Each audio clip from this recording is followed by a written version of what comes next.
सांगलवाडी ही केवळ महापालिकेचा कर भरण्यासाठीच आहे का, असा ज्वलंत प्रश्न विचारत महापालिकेच्या पहिल्या महासभेत अभिजित कोळी यांनी सांगलवाडीचे पाणी व ड्रेनेजचे प्रश्न प्रशासनासमोर आणि महापालिकेसमोर मांडले.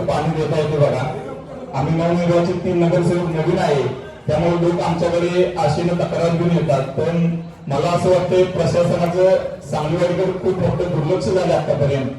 आयुक्त साहेब, तुम्ही जवळपास 1 वर्ष झालं घेऊन तुमच्या ऑफिस मधून सांगलीवाडी फक्त 1 मिनिटाच्या अंतरावर, पण तुमच्या अजून एकदाही सांगलीवाडीसाठी व्हिजिट झालेली नाहीये. मग आम्हाला माहित नाही, आम्हाला माहिती चुकी झाली असं व्हिजिट झाली नाही असं मला वाटतंय. आणि तुम्ही पण एकदा व्हिजिट द्या.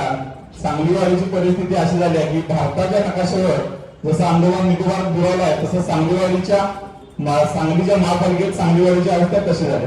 सांगलीवाडीतील लोक आम्हाला असं विचारतात की सांगलीवाडी हा प्रभाग फक्त टॅक्स भरण्यासाठी आहे का. सांगलीवाडीत अनेक प्रश्न गंभीर आहेत.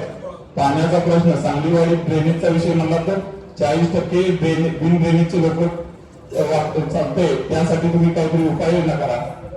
सांगलीवाडीतल्या लोकांनी आम्हाला काम करण्यासाठी जबाबदारी देऊन विश्वासाने पाठवली. तो विश्वास सार्थ करण्यासाठी, तो विश्वास पुढे ठेवण्यासाठी प्रशासनाने महापौर साहेब तुम्ही विशेष सांगलीवाडीसाठी लक्ष द्या आणि प्रश्न निकाली काढा.